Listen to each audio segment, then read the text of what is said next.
Welcome to the Human Capital Innovations Podcast, your go-to source for personal, professional, and organizational growth and development. We hope you tune in often for all things people management, organizational development and change, organizational leadership, and social impact related.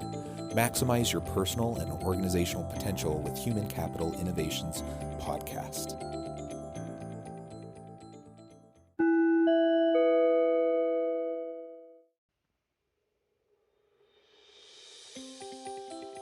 Welcome to the Human Capital Innovations Podcast.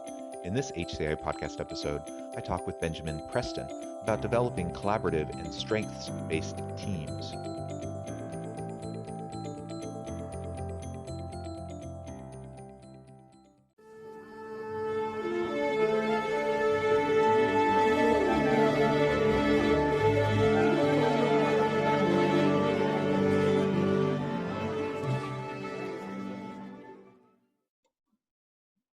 Benjamin Preston, welcome to the Human Capital Innovations Podcast.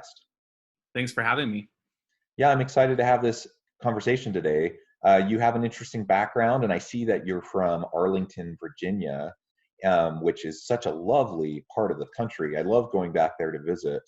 And I'm trying to remember, the last time I was there was a year ago, May, and I don't remember the name of the trolley cars that go down that main street downtown.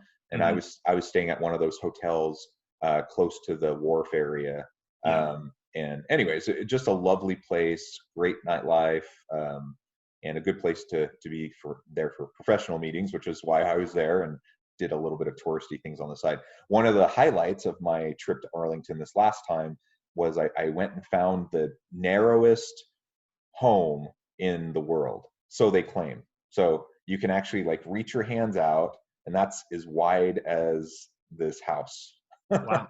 And I they have haven't seen that yet, so I'll have to find it.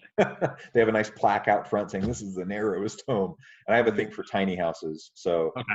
I just thought, oh, that's really cool. So I went and checked it out. So Something to be anyways, prideful about. yeah, that has nothing to do with anything we're going to talk about today, but I just thought that was interesting. So as we get started, I wanted to share Benjamin's bio with everyone, and also let everyone know today we're going to be talking about collaborative and strengths-based teams. Benjamin has some background in this area and does a lot of work with younger staff and trying to help them develop the most productive and capable teams possible. So let me go ahead and read Benjamin's bio for everyone, his background. Benjamin Preston is a marketer and business strategist with extensive experience in businesses of many different sizes and industries. He has an MBA from the University of North Carolina, and he's done it all. Launched several businesses, joined the leadership team at a startup, took a job at a billion-dollar communications company, and also worked at a Native American economic development firm. Benjamin now consults with small businesses to develop their strategies and scale their operations across various industries. Born in Omaha, Nebraska, he now lives in Arlington. So again, thank you, Benjamin, for joining me today. And before we dive on into the conversation, anything you would like to share with listeners by way of personal background or context? I think everything that you mentioned in my bio is kind of like my summary of my professional work. I think I'm really excited about this topic personally because I feel like there's a lot of missed opportunities and a lot of light bulb moments. Try saying that 5 times fast. That'll happen with some viewers just because this is usually when you think early professionals or building teams around strengths, it's not something that's super intuitive for a lot of us because we kind of have a traditional mindset of how organizations should be structured or how they should operate.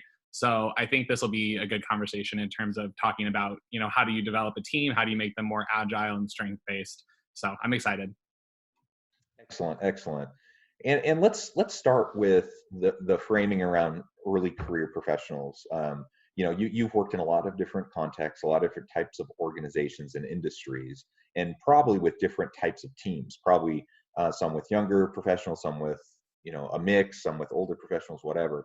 But let's start with this idea of perhaps millennial and Gen Z professionals, early career. They're trying to prepare themselves, develop themselves. What do you do specifically with that group to try to help them create more of a collaborative, strengths-based approach in their teams? Yeah. So if you look at it, you kind of have to look at it from two different angles. One angle is looking at it as a young professional. I don't know if you kind of remember like your early formative years in your career, there's a lot of anxiety, there's a lot of uncertainty, there's a lot of sort of lack of stability in terms of where am I going to end up? I don't even know what I want to do for the rest of my life, or am I stuck at this company? Like there's a lot of anxiousness that happens with that. And then from an organizational standpoint, typically people at the lower end of the sort of employment chain, like the individual contributor level people, are usually delegated tasks that are, most would say, not fun, or they're like the grunt work. Like typically people are hired when they're inexperienced or when they come in and they don't have a ton of work. They usually are told, you're going to own this project, this project that nobody really wants to do. Good luck, have fun. And so it's kind of a weird dynamic of like people who are already a little bit nervous of going into the working world are all of a sudden given projects that they don't love, and then they leave a company and people are confused as to why that happens. The way that I've approached, or that I've seen a lot of teams, is typically younger leaders, I would say like younger managers, people that are part of that demographic that you're talking about, tend to build teams that are more dynamic and more agile and less hierarchical, because that's the sort of the environment that they were raised on. Like growing up with the internet, or at least with more connectivity, there's not as much traditional value in saying, you're older than me, therefore you know more than me. That's usually not how that group approaches work and building teams. Typically, I will say this generally, because I feel like there's a lot of great leaders who are obviously not millennials or Gen Zs. Like I'm reading Bob Iger's book about leadership, and I'm just like, I would love to meet him. Obviously, he's not a millennial or Gen Z, but he knows how to build a team. But typically, older leaders will look at work and say, this is how it was when I was younger, therefore this is how it needs to continue to be. And there's more value in putting work in the grindstone, as opposed to putting emphasis on, are you enjoying your time? Are you enjoying your work? Is this something that's fulfilling you personally and professionally? Because younger professionals, I think, tend to mold both of those layers together, personal and professional, and looking at them both together as opposed to separate categories in their lives. So that's kind of the difference of what I've seen of those two groups building teams, is one is usually more agile and dynamic, and one of them is more traditional and output based. I don't want to say performance based, because it's not usually performance based. It's usually, did you check all of the lists of the things that you were supposed to do today? And those are sort of the big differences. Yeah, I think that is a key difference. It's kind of the old mentality is more about desk time, face time, checking the boxes. Did you do all these things that you're supposed to do? Did you comply with all of these things? And the newer approach is more performance based. Actually, it's more like, what do you actually create? What do you generate? What are the actual outcomes of your work, not just putting in the time? And then, so anyways, that's an interesting way of understanding millennial and Gen Z workers, and kind of their dispositional approach to working, not even specifically within a work team, but just work in general, but then also within a team. Good. Yeah, I think it's interesting too, because a lot of professionals that are in that younger age bracket expect that, because they were raised in, and this is everybody goes through this when they are growing up. You go from first grade to second grade to third grade to fourth grade. So there's also younger professionals, and I would argue that people who have been in their careers for 40 years experienced this when they first came into the working world also, is that you expect that there's some sort of linear progression, and saying, now that I've been at work for 1 year, this is what I expect at 2 years, this is what I expect at 3 years. And there's more of a ladder or a continual growth pattern based on things that other people can tell you, hey, this is what you need to do to get to the next level. And it's almost like asserted, like it's like, hey, as an organization, we're telling you this is what you need to do at step 1, this is what you need to do at step 2. And a lot of organizations don't do that, which throws a lot of young professionals into sort of a weird space, because they go into the working world and a lot of organizations, there's not really expectations about what is expected at the next level. They might say, here are the competencies that you need to have as a manager or as a leader or a supervisor, but they don't actually give you the growth pattern to say, here's the type of things that you need to grow into. And so there's like a lot of missing components, I think, for this younger demographic, this like younger group coming into the workforce, where if you look at it like, so businesses typically when they assess their competitors or their industries, they use Porter's five forces, or five, you know, the five forces of business. And I kind of am viewing that through a talent lens, where you look at the five forces. There's so many substitutes to typical organizations. So it used to be the case that the only way that you, well, not the only, but the primary 90% of the way that you make your money is working for someone else, or work, you know, getting in this organization, working your way up, making your salary that way. But there's a million and one substitutions about how people can make money now. So not only are organizations forcing to adapt to sort of like the digital trends, but they also have to look at the talent portion of it and say, okay, we're losing employees to YouTube. We're losing YouTube as like the content creators, or losing to people starting their own e-commerce business, or starting, you know, like there's so many ways that people can make money that businesses have to kind of look at that talent pool, because that a lot of the innovators, a lot of the creators, a lot of the people that they need to move their businesses forward, or the, you know, the next generation of leaders, is this demographic that a lot of businesses aren't putting a lot of time investing into growing and developing. So yeah, that's kind of like my thought process is, at least if you're managing younger teams, I mean, if you're managing teams in general, but creating more of a strength-based approach where you're looking at people's strengths and passions and figuring out how to connect that to the work, as opposed to giving them the work and letting them figure that out themselves. Because I think there's such a missing gap for so many of those, for a lot of those organizations and those teams. Yeah, yeah. And I want to dig into the strengths-based approach here in just a moment, but sticking with millennial and Gen Z workers for just a little bit longer, it's so interesting because again, big broad brushstrokes, right? These are generalizations Yep. for a whole age cohort. Yep. Obviously, there's differences, you know, within that age cohort. But generally speaking, they really, the younger workers really do want and they expect mentoring and coaching on a regular basis. They expect regular feedback, and so just throwing them into a kind of this crummy project that nobody else wants and just say, hey, figure it out, you know, that's not what they've ever done before, and that's not really what they want or expect. And frankly, it's not good management or leadership either. Yeah. You know, so I don't blame them for wanting and expecting a little bit more than that. But to your point, you know, if they're not happy doing the work that you're giving them, like it's not meaningful, purposeful work. It's just grunt work. It's just the work that nobody else wants to do. Now, there's a certain extent to which people do have to pay their dues. I get that, but oftentimes leaders from the older generations, they view that as entitlement. They view that as you know, millennials, for example, not wanting to pay, you know, to pay their dues and to really work their way up.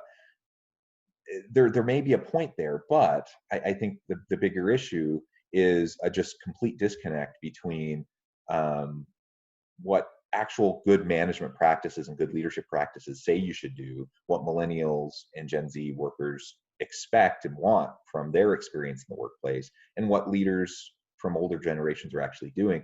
And so that regardless of who's right or wrong, what the end result is, you have younger workers who just basically check out. They say, nah, this isn't for me. You know, this isn't the place where I'm going to be fulfilled, where I'm going to have a chance to develop and grow. So I'm going to move on to the next thing.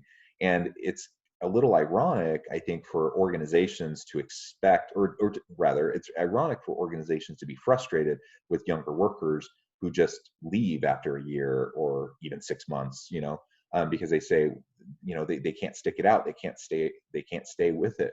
But they're also not willing to invest anything in these younger employees.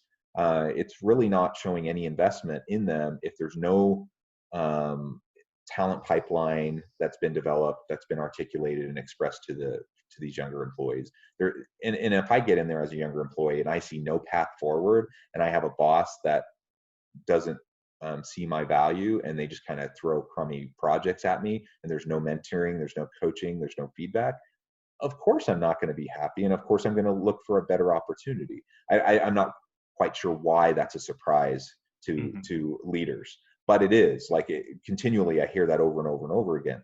And so it's not rocket science. Like, of course they aren't willing to do that. Now, previous generations may have been willing to put up with that, but the current generation isn't. And the point you made a minute ago was a really good one. They have options. There are so many options. And that traditional 8 to 5 type of job, just doesn't resonate with younger workers as much either. So we have to make sure that it makes sense for them and it's compelling, and that we're leveraging the capacities, capabilities that they bring to the table. So anyways, I just wanted to, No, these are all things that you were saying, and I just yeah. thought I would add to that. Yeah, well, it's interesting too, because as you were talking, I had a couple thoughts that came up, because I feel like there's the debate of like how much experience do people need to have to do a certain level, or how much responsibility do you give someone who's new? And there's a balance there of like, like, oh, we don't want to give them too much responsibility because what if they leave, or we don't want, like, okay, that's fine. Like if an employee doesn't have enough experience, obviously you don't let them run the company. Like that's not what we're saying. But at the same time, if people are giving if there's a project that, let's say I'm a manager and I'm like, I'm just making this up. So let's just say I'm a marketing leader or marketing manager, and I say, I really don't care about social media. I couldn't give a crap about Twitter. I'm going to just give that to my entry-level employee. Typically what comes with that is like your entry-level employee might be super excited to have that project because they're like, wow, I get to create, I get to really do all this really cool stuff. Because let's say that that's what they were hired to do. Let's say you hired a social media coordinator and that was their role. Obviously that's something that they're going to be excited to do, and that it's going to align with what their strengths are or whatever. Like all of that stuff will come together. But if you look at it from the manager standpoint, the amount of time that you're going to spend coaching or mentoring or working with that particular employee, working on a project that you kind of don't care about, usually what happens, and I don't know if you've had this said to you at companies, but when I started working, that was what I was working on with social media. And I said, hey, I have this, monthly content calendar done. Does anyone want to look at it? And literally the response I got was, nobody cares. And I was like, great. I'm glad that I put a ton of time into. So one of the other things that entry-level employees, you talked about mentoring and coaching, which I think are critically important. But a lot of people, and I don't know if this is a generational thing, but everyone wants to make an impact. And if you feel like you're not making it, like if you feel like what you're doing is super energizing and you love it and you're excited, and then you have your supervisor or a colleague or a teammate say nobody gives a crap, like that sucks, because you don't feel like you're making an impact and you feel like you're talking to nobody. And so I think that's kind of one of the other things too, is like, even if you as a manager look at a project and you say this isn't, or let's say a leader, like even if you're at the executive level, because I've worked with CEOs where I'm like, hey, we need to talk about branding, and they're like, yeah, I'm all into branding. And then you say, okay, let's talk about your external social presence, and they're like, I don't care. And it's like, we got to shift that, because even if you don't care, like you still need to look at the work and say, I'm leading this team, and if my team is excited about it, I need to show up and be excited too. So there's kind of a leadership shift that needs to happen there too, where if you're looking constantly at entry-level work as just entry-level, then you're most likely that will be the highest rank of turnover, is because your teams were kind of going to get that vibe, or they're going to get that sense that the culture doesn't value the work that I'm doing, or I'm not making an impact where I want to make an impact. And then they're going to end up finding another job or starting their own business or something like that. Yeah, absolutely. Well, so let's pivot just a little bit, and actually it's very connected to what we were just talking about, but let's talk more about the strengths-based focus. I think that's important for everybody, rather than a deficit approach. Looking at strengths and leveraging those and building upon those strengths, I think is really the right way to go for all workers, regardless of the level they're in.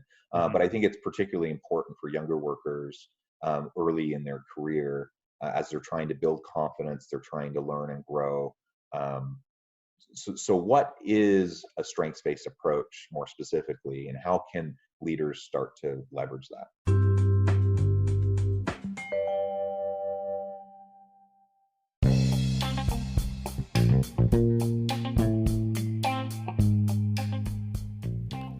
I'm excited to announce the publication of my new book from HCI Press, The Alchemy of Truly Remarkable Leadership: Ordinary, Everyday Actions That Produce Extraordinary Results. Consider how the nature of work has shifted over the past 50 years. With increased globalization, rapid technological advancement, and the shift in economic composition, the average job of today looks very different than the average job of 50 years ago. What will the jobs and organizations of tomorrow look like? Moreover, what does this all mean for organizational leaders? What are the core competencies and capabilities of organizations and their leadership that are prepared for continued disruption and geopolitical and socioeconomic shifts? Regardless of what the future holds, increasingly, leaders need to be socially minded, data-driven, decisive, champions of talent, and disruptors of the traditional notions of leadership, teams, organizations, and work. The Alchemy of Truly Remarkable Leadership will help you to explore your own leadership competencies and capabilities and consider ways to apply and implement them into your workplace and personal life.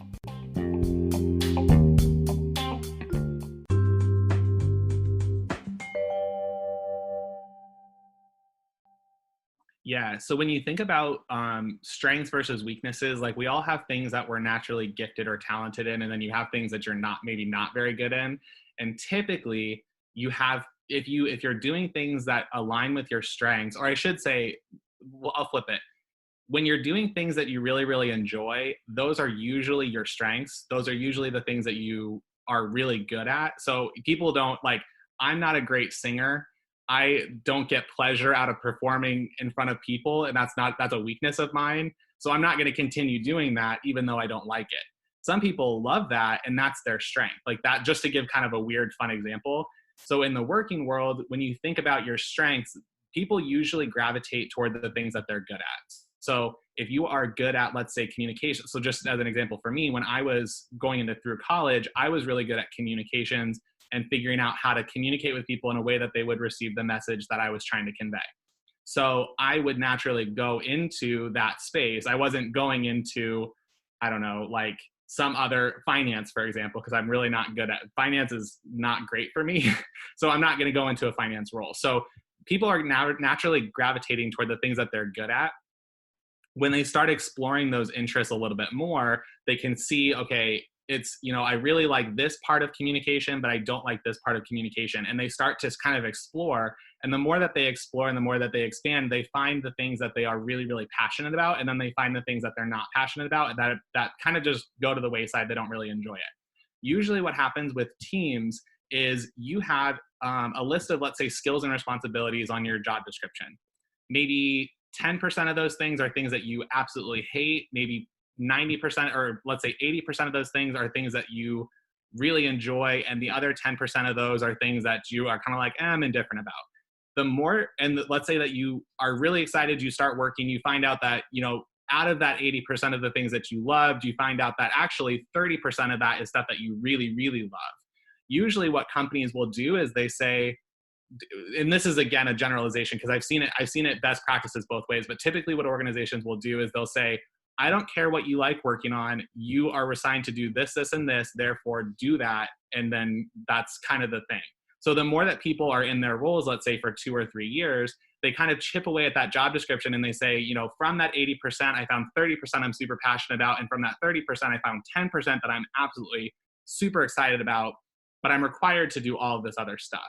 And organizations will usually say, I hear you. I hear that you're really excited about doing that 10%. We've had our performance review. You've made it very clear that you love that 10%, but you're going to continue doing everything. And that's kind of how the relationships go. So either people get disheartened and they feel like they're not moving up, or they feel like they're not making progress because they've expanded their role and their skill set, but they're still kind of confined into these smaller spaces of like, here's the stuff that you need to own. So that's kind of one way that I've seen it happen. The other way that is the way that I'm advocating is when companies or when employees start showing that they're passionate about certain things, especially if you have a team of more than 2 people, let's say, a lot of those pieces will start, they kind of turn into puzzle pieces, where I call them puzzle piece strengths, where people they'll tell you, like, these are, let's say, the 10 things that I really, really like doing. And another teammate says, these are the 10 things that I like doing. You can take and swap some of those job description skill sets and start cross-pollinating and saying, okay, you might not like this one aspect of your job, but this person over here says they really, really like it. So one tangible example is I was managing a team where I had one person who was in charge of communications, one person who was in charge of operations, and one person who was in charge of branding. This was a marketing team that I was running. So that was kind of the dynamic. We had more people on the team, but just for this example, we had one person. So our communications person was in charge of obviously communications, but also content. Our operations person was in charge of making sure that like our finances, our invoices were being paid, kind of like all the logistics of making sure that work was getting done. And our branding person was in charge of our in-house agency, making sure that they were getting all their creative done. But when you start having those conversations, I find out, our communications person actually really likes interacting with clients, which was typically a operations role. They were interacting with the clients and making sure that, sort of functioning as an account manager. The operations person really liked building relationships internally, which was more of a role for the brand person because they were managing the in-house agency. And the branding person really liked creating content. So it was kind of one of those things where it's like, oh, we could shift everyone's job descriptions, but then they are inherently not doing what they wanted to do. So everyone's roles was essentially what they wanted to do, but there was 2 or 3 aspects that this person kind of didn't care about that this person really wanted to do. So it's like, hey, do you mind if I hand this over to person, the operations person, because they want to do that? And they're just like, you're giving me more free time. You're saying I have less work to do. Perfect. So it's kind of like you can shift that stuff around. And what you find is your teams become more productive because they're happier, they're more excited. And typically they're playing to their strengths, which is if one person's really good at relationship building and they can go into the in-house agency and say, hey, actually, instead of going through all of these processes, can we just do this, this, this? Because that's really all they want. And then work becomes streamlined. And so what I found was my team was operating, we only had, I think, 5 people on our team total, not including our in-house agency, but we had 5 people total as part of the team. And we were performing at, I would say, the rate of a team that would have 8 or 9 people comparable to in our holistic organization, because our organization typically was functioning in that way of like, these are the 10 things on your job description, do them this way. And so you have your team, when you start playing towards strengths, you get a lot more productive because it's stuff that they're good at and it's stuff that they like doing. So you might have, instead of someone putting in 40 hours, you might have someone voluntarily putting in 50 hours because that's stuff that they enjoy doing. Not to say that that's the goal, because you don't want to expect that your team's going to work overtime, but I found that a lot of my team was willing to spend extra time researching or extra time spending time learning or Googling, figuring out how to do stuff that they didn't know how, because it aligned with what they wanted to learn and it aligned with what their strengths were. And it took some time to kind of figure out what their strengths were. But in general, that's, I think, how teams should start to be managed, is viewing it as, instead of locking people into the job that they signed up for, like, obviously, yes, that's how you onboard people and that's how you figure it out. But once people start expanding and they start growing in their role, you might find that there's stuff that you don't really need to do. So let's say the example earlier, like let's say nobody in the organization cares about social media. I'm just making this up, but let's say nobody in the organization cares about social media. And really, we don't have any followers and our customers aren't even on social media anyway. What are we doing social media for anyway? Or can we outsource it, or can we automate it, or can we do something different to free up our team to actually do stuff that's fun and interesting for them? So yeah, that's kind of a long-winded way of introducing that topic. But yeah, that's kind of the view of building out team based on strengths. Yeah, well, and a great example that you provided as well. And let's not forget, I mean, every job has aspects of it that people don't love, and you can't completely get rid of that, right? That's just the nature of work. But the more you can balance and align the tasks, the responsibilities, the expectations, along with someone's strengths and along with someone's passions, and what's meaningful and motivating to them, it's just natural that you're going to end up having better product, right? You're going to end up having more productive people that are going to work better together because they're really invested more fully into the work, and you're just going to have better outcomes. It's just the way it is. And so what you're advocating for is a more agile approach to dealing with teams where they can collaborate based on strengths rather than just making everyone arbitrarily do whatever they had initially been hired to do, even if that doesn't actually match the current skill sets that are in the team. It seems like a no-brainer, but you're right. I mean, I think most organizations are just kind of locked into that approach of just having everyone do, what they traditionally were expected to do upon hire. And I think we can do better than that. We can help teams be more effective than that.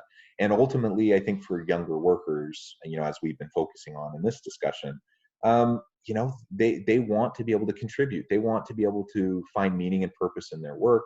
They want to be able to develop their skills so that they're ready for new opportunities. And all of that can happen better as we do what you're describing, as we can find better alignment and fit between an individual's passions, interests, and talents and skills along with the work that they're actually doing.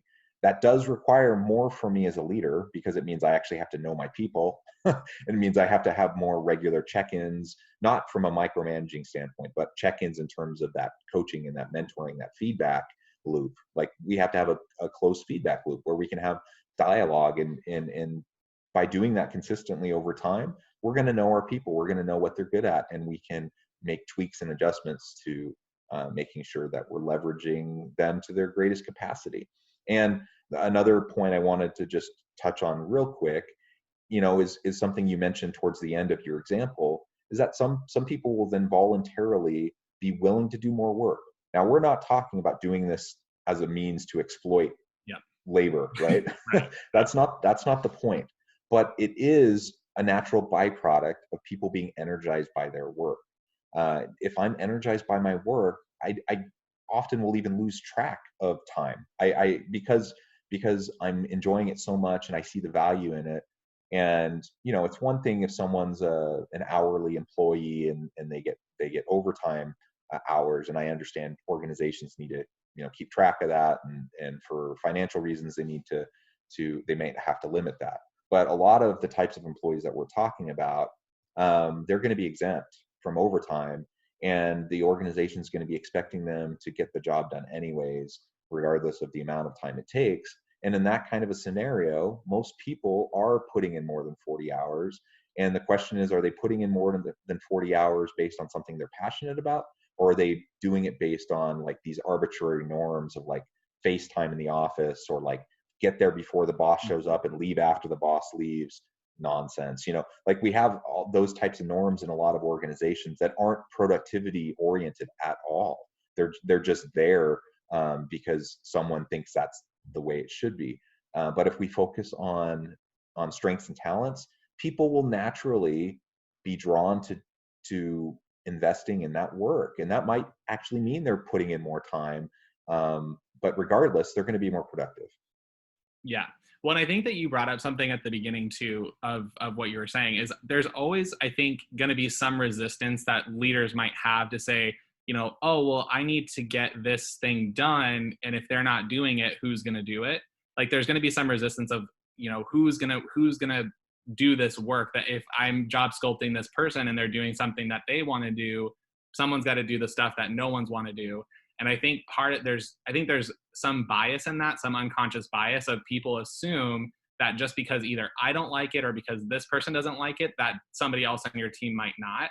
And so let's say in the very rare instance that nobody on your team wants to do the one thing that needs to get done, let's say invoicing, let's say that's something that they need to send out a monthly report.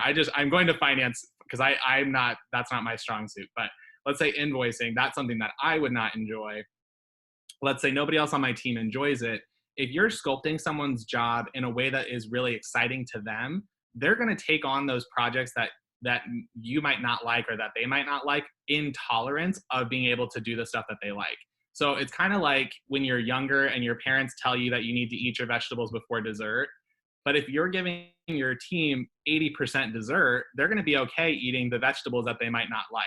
And they're not even going to notice, because it's going to be something where they're going to be so excited to go into work, and they're going to show up with that being in the flow or being in the zone and being like, I'm going to show up and do X, Y, and Z today. If you say, okay, this is something that needs to get done, don't forget to do it, it's going to be something where it's going to be like, all right, I'm going to eat a piece of cake, and then I'm going to eat my vegetables, and then I got the rest of the day to eat cake. And so that's kind of the thing I think most leaders look at from a place of kind of, and not intentionally, but just bias of like, if this is entry level work, nobody likes it. Like for social media, no one likes it, nobody wants to do it. If you're projecting that on your employee and saying nobody likes doing social media and you shouldn't either, and they're going to be like, okay. But then a lot of people, instead of having that conversation being like, okay, how can we make it so that you have more fun at work, they say nobody likes social media, you need to do social media because it's part of your job description, and then they walk away. And you're just like, okay, cool. So it's kind of like balancing, like there might be some resistance to make this change because it has to be a gradual thing. It's not just something where you can walk in tomorrow and say, we're going to take this strength-based approach, because there's a culture shift that kind of needs to happen with that behavior, because people aren't going to trust it at first.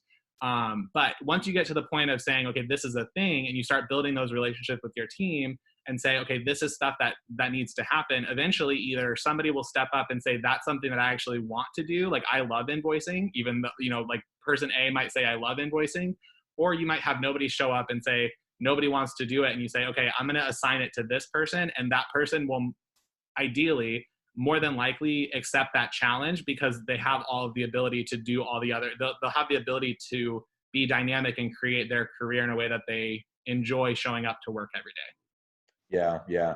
And the other aspect of that is, even if there's no one on the team that wants to do it, I mean, you can frame it as this is a development opportunity, right? Yeah. So, I may be more not excited necessarily, but I may be more willing to invest my time and energy into a less desirable task if I know that, hey, if I'm going to ever move up to the next level, I need to understand invoicing. I'm not going to have to do invoicing if I'm the supervisor or I'm the manager, but I'm going to need to understand it so I can check them and, whatever, blah, blah, blah. And so sometimes we just need to help. We take a growth approach to these less desirable tasks and just help people recognize and understand you need a holistic understanding of what we're doing here so that you have opportunities in the future.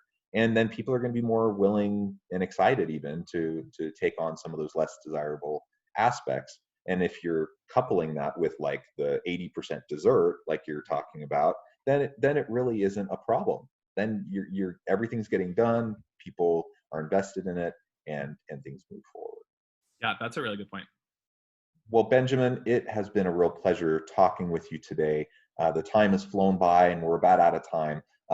Before we close, though, I did want to give you a chance to share with listeners how they can get connected with you and give you the last word on the topic. Yeah. Well, thank you for having me. This was a lot of fun. If people are looking to get in contact with me, I have my LinkedIn, Benjamin J. Preston, or you can go to my website, benjaminpreston.com. I also have, if you are interested in more information about building an exciting career, I have a book called Harness Your Butterflies that's available on Amazon as well. Or you can find it on my website either way. But yeah, if you're looking to get in contact, my website or LinkedIn is the easiest way. Excellent. Thank you, Benjamin. It really has been a pleasure. You've shared a lot of really great insights, and I hope listeners will reach out, get connected, and take to heart, some of what we've been talking about today.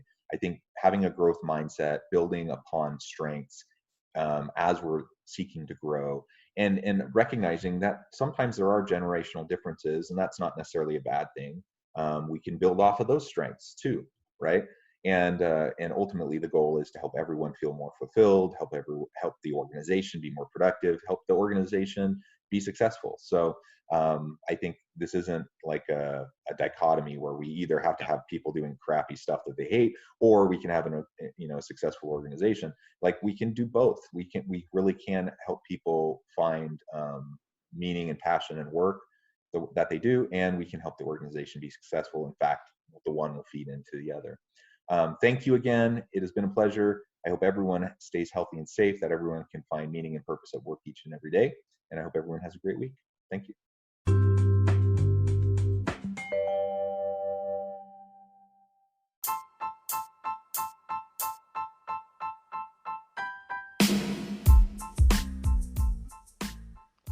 We are excited about the launch of HCI's new magazine, Human Capital Leadership. Human Capital Leadership is a free, interactive e-magazine designed to help individuals, leaders, and organizations find innovative approaches to maximize their human capital potential. We will be publishing issues quarterly in August, November, February, and May. Check out the first issue and let us know what you think.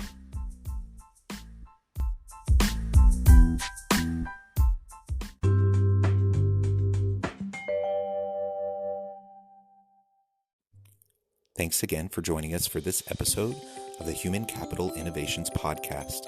I hope you stay healthy and safe and that you have a great week.